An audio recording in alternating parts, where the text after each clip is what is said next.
Okay, welcome to the HubFizz EcoBiz show, where you can get ideas to grow your business and make it greener. And today I'm joined by Mark from Vertical Veg, talking about the eco and community benefits of container growing at home. So welcome, Mark. Great to have you here on the show. Hi, Karen.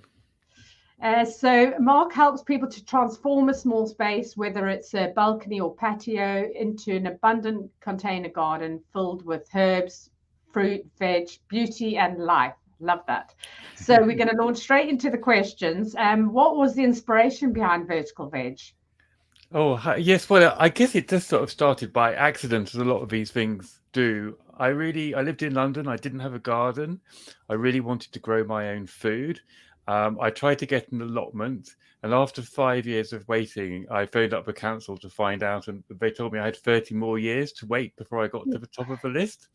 So I thought, well, I've got nothing to lose. I'm just going to try growing something on my balcony. I didn't have very many expectations and was really surprised after just a little bit of practice to discover that we were actually picking and eating food that we'd grown every day. And about the same time, I was cycling around London, and I was noticed that everywhere I looked, there were empty balconies, empty bits of concrete. And we'd got so much out of our growing. And I just thought, this would be amazing. You know, all these spaces could potentially have edible plants in containers. And I think a lot of people at that time weren't aware of the potential for growing food. So the idea for Vertical Veg was really just to raise awareness that even if you don't have a garden, it's still possible to create a really beautiful and productive edible garden in containers. And so my work has really been about raising awareness of that and helping people to get started. Fantastic. And I mean, I love the whole growing, and luckily, I mean, I have a garden, but I know, people who've had little balconies, small back gardens and stuff, who have managed to grow stuff, and it's just amazing, isn't it? Especially during lockdown.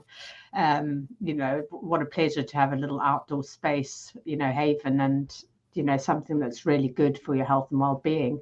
So how's this developed into a business for you, and what services do you offer? Yeah, well, it hasn't been the easiest to develop into a business. I think that food growing in general is very undervalued. I mean, it's amazing when you grow food yourself and you go into the supermarkets and you find that a pound of carrots, you can buy it for 15p or something, and you think how much work that goes into growing it and harvesting it and cleaning it and transporting it and all the rest of it. But it is has become a business, and I offer a lot of workshops to people online and in the real world, to community groups, to individuals. So that's a big part of the work I do. I also write articles for some things. I wrote a series for The Guardian a couple of years ago.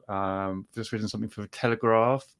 And I've also just published a book that I'm very excited about. Have you got a copy there? There we are. It is. Published by Chelsea Green. And they've done a lovely job of it, actually. And this is a really... there's lots of books about container gardening out there, but I think the thing that I really wanted to write was the book that I wanted when I started, because there were a lot of questions that I found when you're actually growing in a small space in the middle of the city. A lot of the books I read didn't address all those questions. So I really wanted to write a book that answered those questions, and that also shared a lot of the wider benefits of growing food in small spaces, and how to get those. So yeah, I've got the book as well now to sell, which is fantastic. Yeah, and we were going to give you some details. Well, I'll let you know now, and I'll remind you at the end, verticalveg.org.uk/book. So you can now order directly online, or there's various places as well, Amazon and that, which you can order from as well. So yeah, talking about the extra benefits and everything like that, because I think that's really important, is you say you go to a supermarket and it's so cheap, and you just think how someone's losing out there. If you can buy a bunch of carrots, as you say, for like 15p, I mean, it's not like that anymore, because we all know food prices double, but it's unsustainable, isn't it? So and I think the joy of kind of growing food yourself and watching it grow is like magic, and being out there, there's so many benefits. So how has sort of growing changed your life, and also opportunities and stuff, and how can it help others? Yeah, well, I think that's the thing which really inspired me, really. So partly it was the fact that we found we could grow a lot of food in a small space. So we grew about, when I measured it one year, we grew about £900 worth in value of food on the balcony and the windowsills. Um, so that was part of it, realizing that you can actually grow like a meaningful amount of food. But then it was all the other things. So, for example, we started eating much better. We started eating a lot more fresh vegetables. We started eating herbs with pretty much every meal. So food tasted a lot better. And when you can just pick them, they're just there. You use them, you can use them all the time. We started eating a lot more salads, a lot more fresh fruit. So things like blueberries and blackberries grow very well in containers. So that was one side of it. But then growing is brilliant as a brilliant way to meet other people, particularly if you can grow anywhere in public view. So I used to grow at the front of my house, and before I started growing, didn't know anyone really in the street. This was in London, but as soon as I started growing there, people saw me tending the plants. They would stop and talk to me, Oh, um, and yeah, I just really helped me to feel much more connected with my community. And then wildlife started to visit, bees and other pollinators. And I think we all know now how important nature is for our well-being. Um, so yeah, so just lots of different ways really. And as you mentioned, the magic and the joy of it as well. yeah. And I think as well, I mean, they've sort of said, just sort of even getting your hands dirty in the soil, and that they've, the science behind it, that it's actually kind of therapeutic and good for you as well. And I love that, being able to just go out in the garden and pick something, and it's so much tastier. It's much more better for you and more nutritional value because it's Yeah. organic as well, And it's hopefully. really fresh. I mean, leaves lose their nutrients as soon as they're picked. So, a Mm. bag of salad leaves is probably going to have been hanging around for at least 3 or 4 days minimum.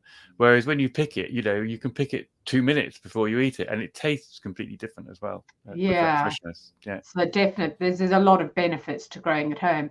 I mean, I think one of the things is, a lot of people say, oh, well, I need to have a big bed and a raised bed, and how easy is it going to? Isn't containers too small to grow in? Do you what do you find as the difference? Do you have to maybe water it more because it's not kind of connected part of the earth, or? Um, you do have to water it more. It's partly, I think, about just choosing the right things to grow. So things like root crops and things, big parsnips do really need a lot of space of raised beds to grow in. But herbs and salad, tomatoes grow very well in containers. The secret is watering. They do need more regular watering, but as long as you have a sort of daily routine, a lot of people find it a very sort of meditative and relaxing way to start the day, just to potter around and water them. Oh, fantastic. And lastly, my question is, what is your top eco tip? Well, my top eco tip has to be to start growing food, and for so many reasons, really. I mean, you can obviously cut down on waste plastic packaging. All those salads and herbs come in. It's really easy to grow green beans in containers, and they're nearly always imported from Kenya or somewhere. Hmm. You can recycle all your waste food in a wormery, which is a really major saving. And then, of course, you can also provide food. You can grow flowers and things for pollinators. So I think in lots of ways, and also I think I mean, this is a funny one, but actually I think it's probably one of the biggest ones. It's a very fulfilling hobby, and a lot of the things we buy and a lot of things we do are actually all about finding fulfillment. So I think if we can find sort of low um, carbon, low impact ways to actually lead a very fulfilling life, um, that that really can make a really big impact. Fantastic. Yeah. And I think it's a sort of a sustainable life, but sustainable sort of holistic life, isn't it? You're more self-sufficient as well. You're not relying just on sort of prices and things that are going up and down at supermarkets as well. So fantastic, some great tips. So guys, if you're watching now or you're catching the replay, do check out Mark's new book, The Vertical Veg Guide to Container Growing. It's available to order on the website, verticalveg.org.uk/book. So you can find out loads more information on the same website about Mark, upcoming workshops and everything as well. So thank you so much for joining me, Mark. Such a pleasure to have you on the show. Thank you, Karen. Thanks very much. Yeah, and to all our viewers, thank you for watching. Please subscribe. If you want to get it into your inbox, you can subscribe to my newsletter. All the details are below.